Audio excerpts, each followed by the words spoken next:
वो मैं ये कह रहा था कि अगर आपने हमारा चैनल अभी तक सब्सक्राइब नहीं करा तो अब भी कर दो, नहीं तो बड़ा पछताओगे, बड़ा पछताओगे। SK Music Recording Studio, Saharsa.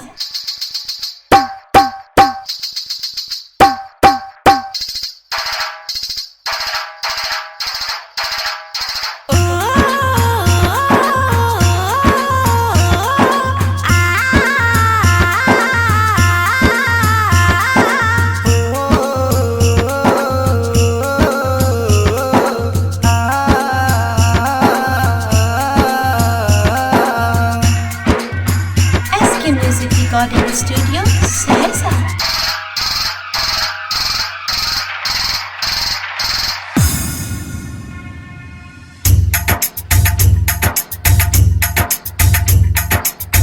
आहक डबली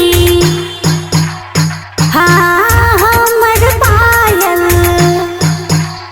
हो, आहक डबली हमर पायल बाजे छे एक साथ यो सजना, जाने छी की बात यो सजना, जाने छी की बात। ओ हमर डबली यहाँ के पायल, हमर डबली यहाँ के पायल बाजै छै एक साथ ये सजनी, जहाँ नहीं छी की बात ये सजनी, जहाँ नहीं छी की बात। डीजे क्रांति, डीजे क्रांति,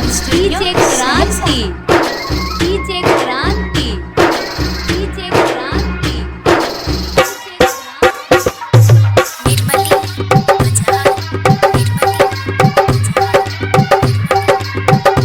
यो आहक डबली के डम डम से,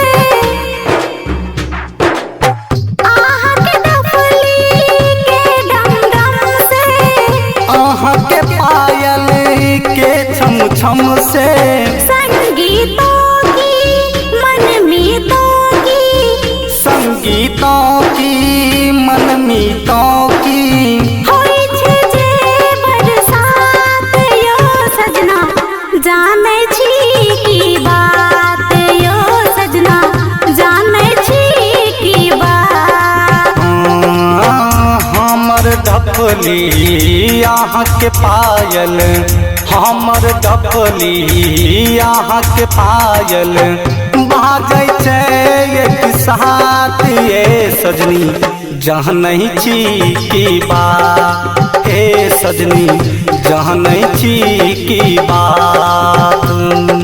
डीजे क्रांति, डीजे क्रांति, डीजे क्रांति, डीजे क्रांति।